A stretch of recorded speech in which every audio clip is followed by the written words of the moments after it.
কাতলা মাছ দিয়ে দুইটা রেসিপি বানাবো। আমি প্রথমে কাতলা মাছের মাথা আর মুগ ডাল দিয়ে বানিয়ে নিব। আপনারা সম্পূর্ণ ভিডিও দেখুন। আসসালামু আলাইকুম, কেমন আছেন সবাই? মুগ ডাল দিয়ে এভাবে মাথা দিয়ে রান্না করলে অসাধারণ হয়। কাতলা মাছের মাথা নিয়েছি, এরকম টুকরা করে কেটে ধুয়ে পরিষ্কার করে নিয়েছি। মুগ ডাল নিয়েছি 1 কাপ, হলুদ গুঁড়া দিছি, লবণ পরিমাণ মতো।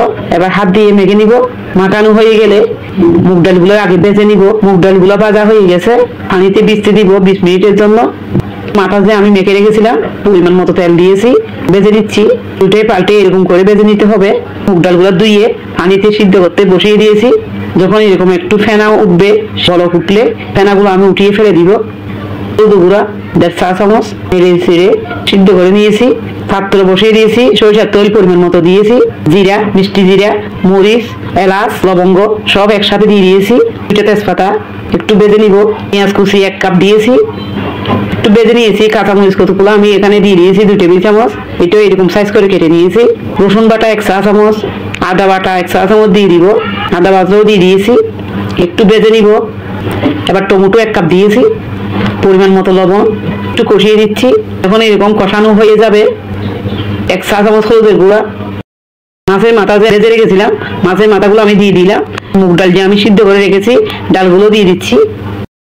শাহি গরম মশলার গুঁড়া 1 চা চামচ, ঘি 1 টেবিল চামচ ঘি দিয়েছি, যেন একটা সুন্দর ফ্লেভার বের হয়। কিছু ধনেপাতা কুচি দিয়েছি। রান্নাটা প্রায় আমার হয়ে গিয়েছে, নামিয়ে নিব। রান্নাটা অসাধারণ হয়েছে। এভাবে খুব সহজে আপনারা রান্না করে নিতে পারবেন। আশা করি আপনাদেরও ভালো লাগবে। আমি এবার মাছের পিস দিয়ে কালিয়া রান্না করব। আপনারা সম্পূর্ণ ভিডিও দেখুন। এভাবে খুব সহজে আপনারা রান্না করে নিতে পারবেন। এখানে আমি কাতলা মাছ নিয়েছি, এরকম সাইজ করে কেটে ধুয়ে পরিষ্কার করে নিয়েছি।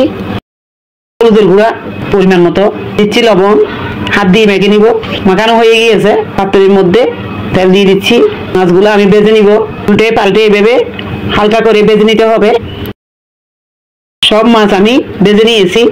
এবার পাত্রের মধ্যে দিয়ে দিব সরিষার তেল। আপনারা চাইলে রান্নার রেগুলার তেল দিয়েও রান্না করে নিতে পারেন। এলাচ, লবঙ্গ, দারচিনি, শুকনো মরিচ আগে দিয়ে দিব। একটা কালো এলাচও দিয়েছি, একটু ভেজে নিব। দিয়ে দিচ্ছি পেঁয়াজ কুচি। পেঁয়াজ একদম লাল লাল করে ভেজে নিয়েছি, দিয়ে দিয়েছি। পেঁয়াজের বাটা 1 কাপ দিয়েছি, কষিয়ে নিব যেন কাঁচা গন্ধ না থাকে। দিয়ে দিচ্ছি রসুন বাটা 1 চা চামচ, আদা বাটা 1 চা চামচ। আর একটু কষিয়ে নিব। কষানো হয়ে যাবে, সুন্দর একটা গন্ধ বের হবে।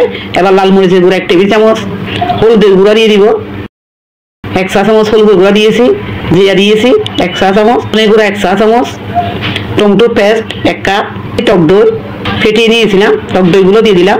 এবার একটু কষিয়ে নিব। পানি, কাঠবাদাম বাটা দিয়ে দিলাম, পরিমাণ মতো লবণ, কষিয়ে নিব। একটু পানি দিয়েছি। কষানো হয়ে গেলে মাছের পিসগুলো আমি দিয়ে দিব। কয়েকটা কাঁচামরিচ দিয়ে দিচ্ছি, কিছু ধনেপাতা কুচি দিয়েছি, আর একটু ঘি দিয়েছি 1 টেবিল চামচ। 5 মিনিট দমে রাখবো। মাছটা আমার হয়ে গিয়েছে। ঝোল এরকম ঘনত্ব হবে। আপনারা চাইলে 1 চেয়ে কম ঝোলও রাখতে পারেন। ডেকোরেশন করে দিচ্ছি। সবাই ভালো থাকবেন। আল্লাহ হাফেজ।